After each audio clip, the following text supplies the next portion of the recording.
Lepo pozdravljeni.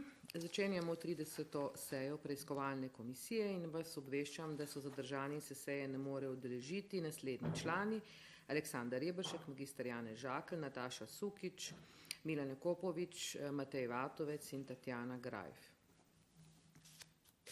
Sklic seje ste prejeli 13.12.2024 in prehajamo na določitev dnevnega reda seje komisije.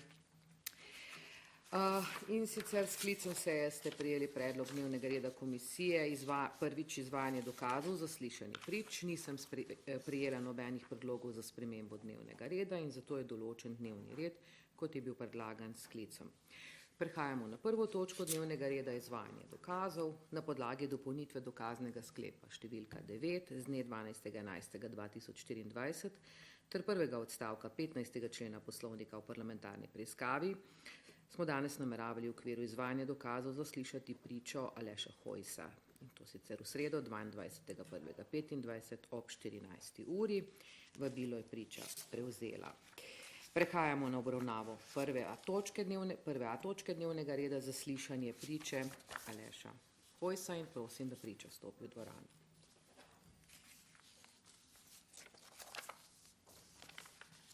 Dober dan.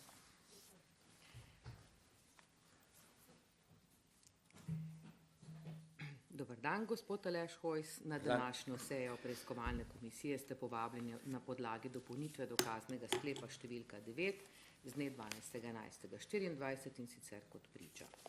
Preden začnemo z zaslišanjem, bi vas rada opomnila, da imate pravico odkloniti odgovor na posamezno vprašanje, če je verjetno, da bi s tem spravili sebe ali svojega bližnjega sorodnika v hudo sramoto, znatno materialno škodo ali v kazenski pregon. Želim vas upozoriti, da ste dolžni govoriti resnico in da morate preiskovalni komisiji povedati vse, kar vam je v predmetni zadevi znano.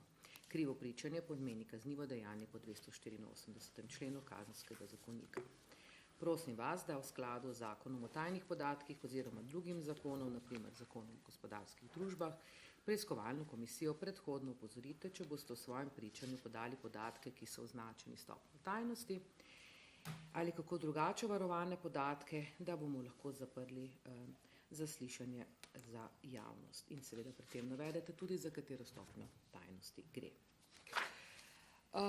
Prav tako vas moram izrecno seznaniti z dejstvom, da se javni del vašega zaslišanja snema, zvočno, slikovno, predvaja, prenaša in da je na voljo tudi pozneje pretočno na spletnem portalu RTV Slovenija. Ugotavljam, da iz osebnega dokumenta, ki ste ga predložili, nedvomno izhaja, da je pred preiskovalno komisijo gospod Aleš Hojs, ki ga želimo zaslišati. Zanima me še, če vam na isti naslov, kot ste dobili vabilo, pošljemo tudi zapisnik ali morda kakšen drug naslov?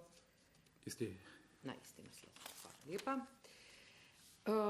Spoštovana priča, morda uvodoma v izogib nejasnosti in kot odgovor na nekaj javno izraženih informacij, ki ne držijo, naj uvodoma torej pojasnim, da smo vam iz Državnega zbora poslali vabilo na zaslišanje na 27. sejo preiskovalne komisije, in sicer je to bilo 21. novembra 2024, kar pomeni 19 dni pred zaslišanjem, ki je bilo predvideno za 10. december 2024 ob 14. uri. Vabilo vam je bilo torej poslano pravočasno, mislim, da je 19 dni, pa vendarle nekako to vabilo v 19 dneh priromalo na vaš naslov. Res pa je, da ste na nam dan zaslišanja, torej 10. decembra ob 16. uri in 17 minut sporočili, da nimate časovnega stroja, da bi lahko potovali nazaj v čas in se udeležili seje, ki je že minila. To seveda lahko razumemo, ne drži pa, da vam mi nismo vabila pravočasno poslali, torej 19 dni. No, 13. decembra lani pa smo vam poslali vabilo na današnjo sejo, pošto ste prevzeli 17. decembra in se seje danes tudi udeležili, za kar se vam najlepše zahvaljujemo. Ob tem bi omenila možnost, da bi se za današnjo sejo zaradi nujne zadržanosti, javno ste namreč zapisali, da vas je ameriški predsednik Trump povabil na inavguracijo, ki se je zaradi današnjega pričanja pred preiskovalno komisijo niste mogli udeležiti. To bi se vendarle lahko upravičili, se tega izjemnega dogodka udeležili, to bi bilo povsem razumljivo in povsem dobronamerno razumljeno. toliko pač v pojasnilo vam in vsem tistim, ki nas spremljajo. Zdaj pa bi vas mogoče vprašala takole. Če za začetek morda poveste, kdaj ste bili direktor Nove hiše d.o.o. in kakšne so bile vaše zadolžitve? Ja, hvala lepa, gospa predsednica, za tale uvod. Jaz mislim, da dovolite tudi, da jaz povem, kar se tiče pošte. Torej, jaz sem pošto prevzel na dan, ko naj bi se ta zadeva odvila. Torej, ne držijo vaše navedbe, ki ste jih tle javno navajali, da jaz pošte nisem prevzel in da se nisem opravičil. Sama ste povedala danes, da sem se opravičil. Zdaj, a ste vi poslali to 19 dni prej ali pa 35 dni prej, je pravzaprav meni čisto vse, koliko časa ste vi prej to poslali. Dejstvo, da sem jaz dvignil pošto v roku, ki jo zakon predvideva, torej v 15 dneh od mojega obvestila. Ta 15. dan je nažalost padel po tem, ko je ta sklic tega odbora že bil in seveda jasno je, da se nisem mogel udeležiti nečesar, kar je že mimo. Tako da vi lahko sicer tukaj govorite o tem, kako ste vse pravočasno poslali, ampak več kot očitno je, da pravočasno niste poslali, ker če bi temu bilo tako, kot vi pravite, potem bi morali vi danes mene karati, da ne dvigujem pošte, ali pa da se namenoma nisem udeležil tega zasedanja. Druga stvar, ki ste jo povedala, me veseli ta vaša dobronamernost. Če bi prej vedel, da ste tako dobronamerna, bi se gotovo upravičil z enim majhnim popravkom.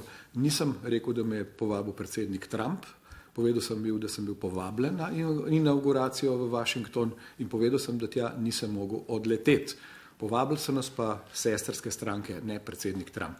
Toliko v uvodu. Zdaj pa na vaše vprašanje. Prosim, ja. Ja. Torej, zdaj povsem natančno se zdaj jaz ne spomnim. Bil sem direktor mislim, da v letih 2017, 2018, 2020. Jaz moram reči, ko sem se pripravljal na tole parlamentarno zaslišanje kot priča, sem se fokusiral na datume, ki so tlenot navedeni. Tlenot so navedeni datumi od 13. marca 2020 do datuma odreditve parlamentarne preiskave.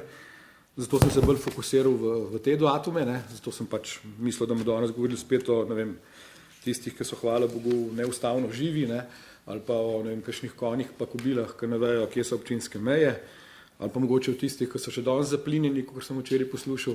Tako da sem zdaj poskušal čim več stvari spomniti, kolikor me boste sprašvala tudi za datume pred 13. marcem 2020 in odgovor, ki sem vam ga zdaj podal, gre v tej smeri, da tam v nekem tistem obdobju sem bil direktor te družbe.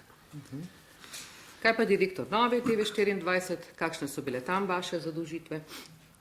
Tako kot vsakega direktorja, torej direktorstvo pomeni, da odgovarjaš za poslovanje družbe, da poslovodiš, da koordiniraš in tako kot običajno, tako kot piše o zakonu o gospodarskih družbah, pristojnosti, ki jih ima direktor. Ste kdaj delali za Nova obzorja? Ne. To sprašujem zato, ker je nenavadno, da so vam že kot ministru prav iz Novih obzorij nakazovali nekaj tisoč evrov v aprilu, ko ste bili že minister 2020. Ne, to ni nenavadno, To ni nenavadno. Če nikoli niste delali nič za njih, kako ni nenavadno? Nova obzorja mi nikoli niso nakazovala. Nakazovala mi je Nova 24 in sicer po tistem oziroma v skladu s tistim, kar sem tam počel. Žal vas moram, dajte malo prečekirati. Nova obzorja so vam nakazala in to kar nekaj tisoč evrov. Ja, poleg tega so vam v času, ko ste bili minister, nakazovali, vam je še Nova hiša in Nova 24. Vi ste bili pa že minister. Glejte, gospa, jaz sem... Povejte, gospod, dajte nas razsvetliti, kako je to mogoče. Ne, tukaj vas nimam kaj razsvetliti, tudi leta ni treba se spravljati na tak nivo, kot sem ga spremljal na zadnjih 2 zaslišanjih. Jaz se ne mislim tako pogovarjati o razsvetljavah in ne razsvetljavah, glejte, se nisem na elektro posvetu. Glejte, gospa, jaz sem svoj SP, moje obveznosti v tej družbi kot člana upravnega odbora in vse ostale stvari, ki so vezane na nezdružljivost funkcije, ugasnil z dnem, ko sem bil imenovan za ministra.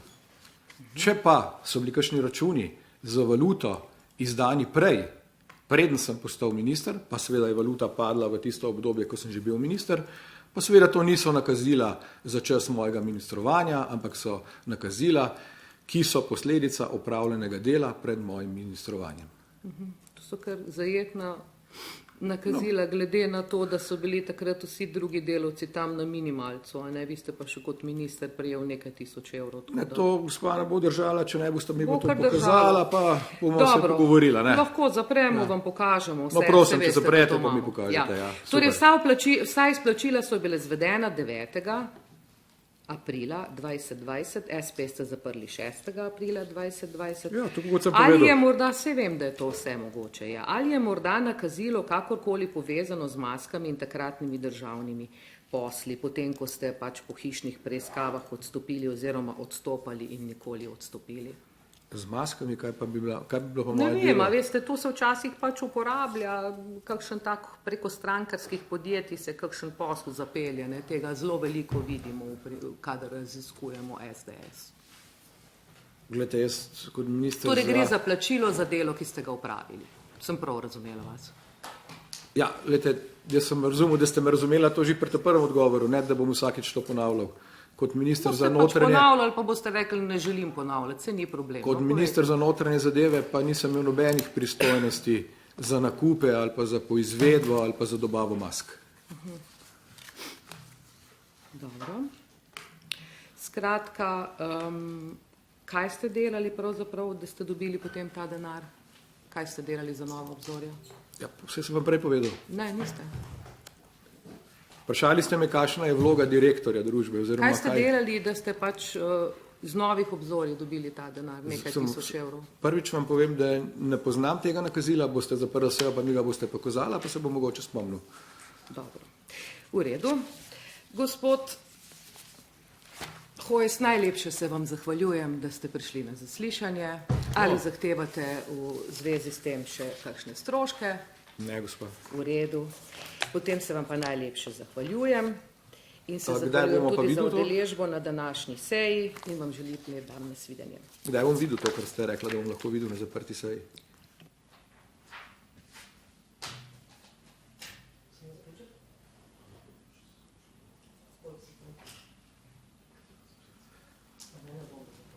To pa res nenavadno, torej mi nočete pokazati.